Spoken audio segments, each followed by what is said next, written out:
Hi, Karoly. Nice to meet you here again, and thanks for accepting my invitation. Thanks for having me, Peter. Can you just introduce yourself a bit for us? You have so nice career up to now, and you made so much impact in many fields.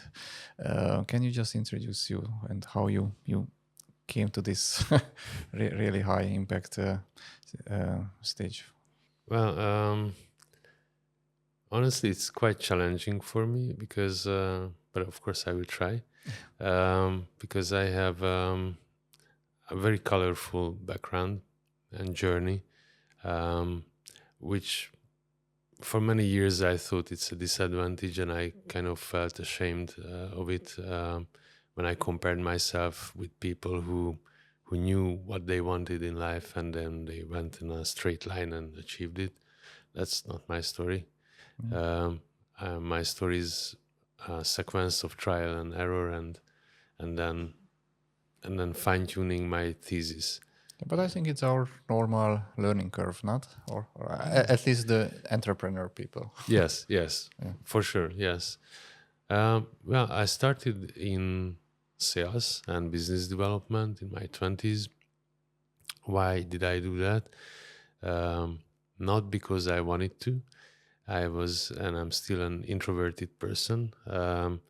So my friends actually made a bet, like what is the most unusual job Karoly would never do, and they came to the conclusion it must be sales. Yeah. So remember that time there was no internet, so we had this advertisement newspapers with the job board, and so they picked a sales job for me, and I had to go and apply for the job and take it seriously. And I don't know how, but I got hired. Yeah. It was a Danish company, and it was a joke for me. But then something interesting happened that, and it's important that it's a Danish company. It's not a Hungarian company. Young Scandinavian owners, very different culture. Like that was the first very different culture that I experienced in work right at the beginning, and the level of trust I received was definitely unique and foreign in Hungary. Like, okay, these people are not micromanaging, not checking. So, and I discovered a new side of myself. Like, I like to sell. I'm not the American type of sales. I'm a consultative guy. I'm genuinely interested in the other person, and I want to understand. So this is how I started, and I spent 15 years then in C-level and managerial positions, and I traveled a lot. So I covered 50 countries. I also lived in several countries, in Brazil, in South Africa, in Greece. So lots of traveling, and then I started working for small companies, but I also worked for listed companies, American companies, companies from Germany and Switzerland, in the software and in the hardware sector as well. Okay. And do you see that your current success is based on your really very detailed and very very exciting and the wide range of experience you had? I think it took me a while. Well, let me answer in this way. I think the day you discover your secret weapon, like anybody, like who you really are, like what's your core strength, that's like the most powerful thing. And for, like I said, for many years I kind of intuitively went along where I thought I will be useful or I can create value, but it wasn't conscious. But maybe 10 years ago, when for family reasons, I started to spend more time in Hungary, because before that, I think I spent like half of my time traveling and working elsewhere. So I got back home and I couldn't really find my place. It was a bit boring for me. But then some people started to reach out to me because of my network and my experience in go-to-market. And all those people were entrepreneurs, startuppers, and some investors. And that's when I discovered, like, I'm a high risk taker, but calculated risk. Which is a huge difference. I want to choose my fights. I want to choose my risks. I want to understand my risk, but I'm happy to take them. And so that's when I think I realized how all those 15 years can be put to use, and what I actually, where I create value is basically give focus to anybody or any enterprise or startup, like to help them discover what they are best at. Yes. I think you just mentioned at the beginning that you felt that there is a disadvantage, but I'm pretty sure that it was an advantage for you that you have this wide range of experience. Especially in my own life, I see in my biotech, medtech area, in the healthcare area, I work in every field, and I felt on my skin, and I also suffered from each part and each corner of this industry. And I see it's gave me so much positive and additional tools and knowledge, but I cannot get. And also I see that the investors and startup companies or even more mature companies, they're hiring a lot of consultants. They are giving just very general advices. But if you ask somebody who really did it already, I think it's always much better. And I try to give at least back to the community and also give to this expertise to the companies we are working with. And I hope they understand the value of this. So definitely I see that in your life that it was also an advantage for you that you have so much different experiences. For sure. Like when today I talk to a founder, I can empathize. I feel the pain. I know what it means to build up something from scratch. And you can tell them that it will be even worse. Yes, I can cheer for them. Yeah. But you can prepare them. But also I think it also helps them to work with me because I'm more authentic. We are the same breed, so to say. We are entrepreneurs. We like to build. We like to take risk, and when we fail, we stand up again, and then we try again, and we hopefully we learn and we do it better each time. And currently, what is your main focus today or currently? So my focus now is building up Prisma Venture Studio, and that I like to think of that in my life is as a framework so that I can do what I do best, which is building ventures and building complex systems that build ventures, like venture capital firms or accelerator programs or partnerships. That's what I like to do the best. And I'm lucky to have a co-founder whose strength is in building teams and operative processes as well. So I think that's my focus at the moment. Okay. You just mentioned this venture capitalism. You have a very impressive background and history in this field, which is quite rare, especially in Hungary. It's not many people they have this experience. Can you just tell us a couple of words about your stories and background on this field? Sure. So like I said, I spent 15 years in sales business development all over. I came back and I ended up working for a holding which had a venture capital arm. I was managing director of an IT software as service business. And that's when I actually got to know what venture capital is.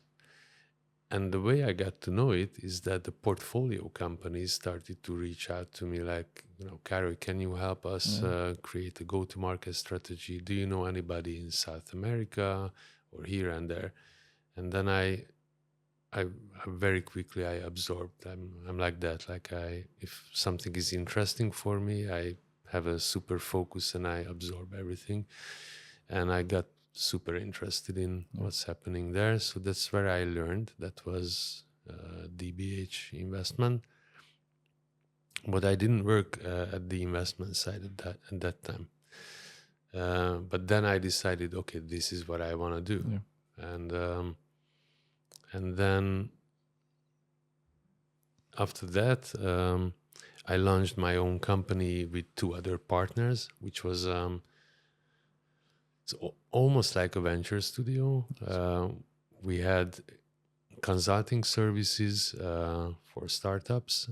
That's where I founded a startup accelerator within that framework. But we also had service divisions, like we had a bookkeeping service, quite big, like 20 people. So yes, like immediately from that time I knew what I'm doing, and based on that consulting firm, we helped launch a VC, which is now called Vespucci Partners. And that was extremely exciting to be a part of that from scratch. And then came some other venture capital firms. Lately, the university venture capital firm of Óbuda University. So, and between those VC, let's say, projects or works, I co-funded some startups as well. I advised a lot, consulted a lot, both to VCs, to startups, to accelerators.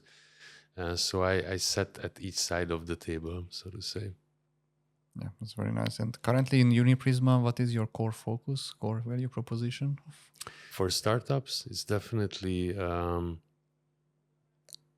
would say, to equip them to actually reach their goals and become investment ready and execute on their goals.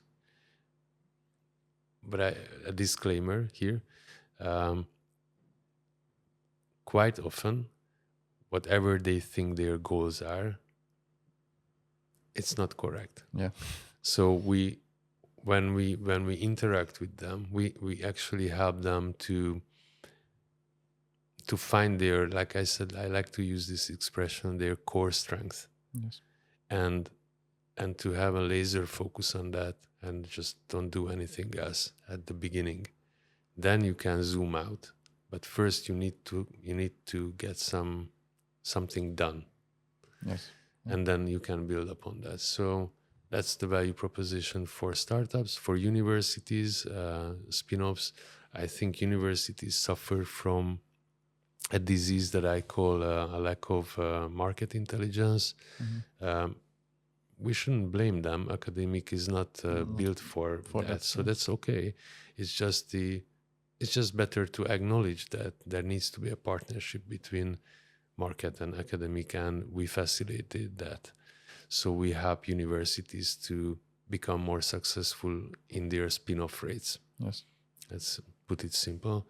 And for VCs, I think for venture capital, our value proposition is clear.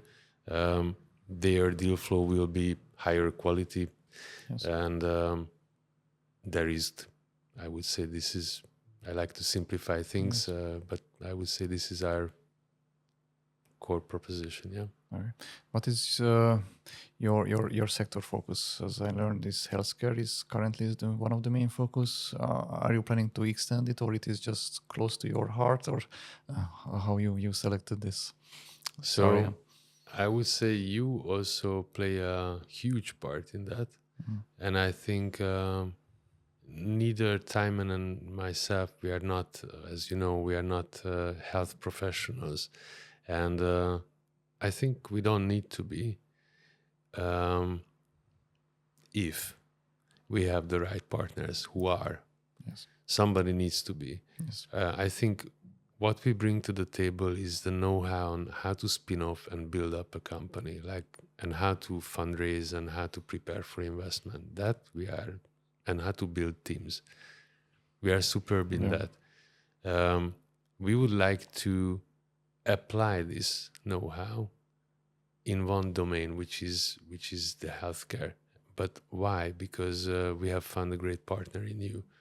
Without you or without that, I think we would remain more industry agnostic.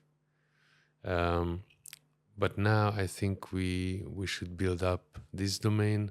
And by the way, huge opportunities. The education on medical is great in the region, so talent is everywhere. The lack of knowledge on how to spin out and actually how to execute is very low. Yes. Which is an opportunity. I see it as an opportunity, not Definitely.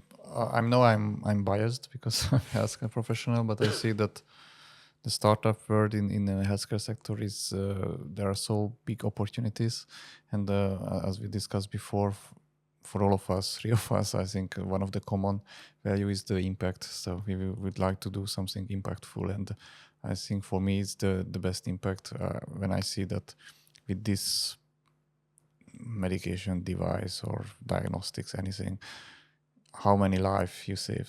So I think it's one of the best feeling when you see, and the money what we are earning is not a value, but the value what you provide for the society and how many lives you saved, or not just saved, even just improve the quality of life. Yeah. I think it's a huge factor, especially if you get direct feedback from the patients. Fortunately, I had many cases that we have really nice personal feedbacks, and it gives you so much support and boost just to go forward to this way. So I didn't work in other fields, but in this healthcare field, I think it's an additional boost for all of us to do it. On the other hand, the challenge is big because there are so many failure rates and technical failures, and we have to overcome all of them. But I think I see these new accelerator models, which should be game changer, and we have to shift from the old model, or at least offer for the companies, they are fortunate to work with us, that this new model, we can really accelerate and put our expertise, advice, and all of our network, and we can really speed up this process, because I really hard to see that there is equal amount of money and VCs in the world than the number of startup companies they are looking for foundations, and somehow the overlap is less than 5%. Yeah. It's so inefficient, and it's so painful to see this. And I really hope that we find a model, and we can build and speed up a model. We can support more and more startup companies. How do you see that? What is still the key challenge? The number of startup companies they are eligible to partner with us, and because you see the potential in them, the founder and the company, or the mindset of the people, or the environment, the ecosystem, or the lack of funding. What are the main, or all of them are, I think, problems, but what are the orders, or the main problems to the less important problems? So I will take a very pragmatic approach here. I could go on from a theoretic point of view, but I prefer a pragmatic approach. And in that sense, I think our job now on a short run is to identify committed funders who take their mission seriously, and to equip them, to support them, so that they can actually reach their goals and make an impact, as you said. Yes. And by doing that, we actually encourage so many people that are in the shade now. They might consider spinning off a research or start a startup, or they might have even started. I think what our mission is, partially, is to set example. Because if we set the example, then we build an ecosystem, and it can happen faster than we think. Yes. It's a domino effect. Even with our first investment project, Yoni Health, there's just astonishing how many incoming, messages I receive, and I'm pretty sure you receive even more, and Roswitha, partnerships, founders willing to collaborate. It was just one example that we set. So I think I would start it from this point. Yes. Because that's a low-hanging fruit, and that's the most impactful. Obviously, if I could wish one thing, I would wish that universities would have a founder-friendly environment. Yeah. For the benefit for the university as well, and for the founders, and for all of us, basically. But it's gonna happen a lot slower than what I wish. So what I learned throughout my life, and it's a difficult learning, is that I try to control what I can control, and I don't expect myself to control things that I cannot, because I don't want to set myself for failure and becoming obsessive with something that cannot change. So yes, I have ambitions to change a system, but I think we shouldn't tackle it from, I don't know, policy making. It's not our job. Yes. We will have an impact on policy making, I'm pretty sure, and I have ambitions to do that. Yeah, you can, because you already built something at the Obodo University. Yeah. Hopefully we start tomorrow, in the next coming days, with one of the lead medical university, something similar. So I think we are on the right track. I think so. And yes. I think we are now the best position to make these changes. And just one word on the impact. So I think one of the few luxuries in life, for me at least, is to choose who I work with on a value-based decision. And that goes for partners, for colleagues, and for projects, for founders. And I think the impact comes both ways. Like, it improves the quality of my life big time. Yes. And my efficiency, my mood, and, again, I can create more value by working with the right people. So that's one thing that really excites me now. Yeah, it's very nice. And my last question is that how you see yourself in the next 3-5 years, yourself and Prisma in the next few years? Busy. Very busy. Very busy. You already reached this, I suppose. I think so, yes. I think I'm very, very ambitious. I think we could build something up that will be visible and impactful, not only in Hungary, but in Europe. Yes. And I think one segment that we should target, and I think where we can do something serious, is the university scene, the spin-off scene, especially on the healthcare side. And I think creating a community of tech transfer offices, venture capital, and universities, it's not yet there on the market. And I think we have tools to create that framework. And I believe that will help a lot, not only for us, but for the whole ecosystem. So that's a moonshot project, I would say. Definitely, I try to help and support this game changer situation, and also I hope that we can be a best practice and the model for many other countries in the ecosystem. Thank you so much again for your presence and accepted my invitation. Thank you. Thank you, Peter, for having me. Thanks. Thank you.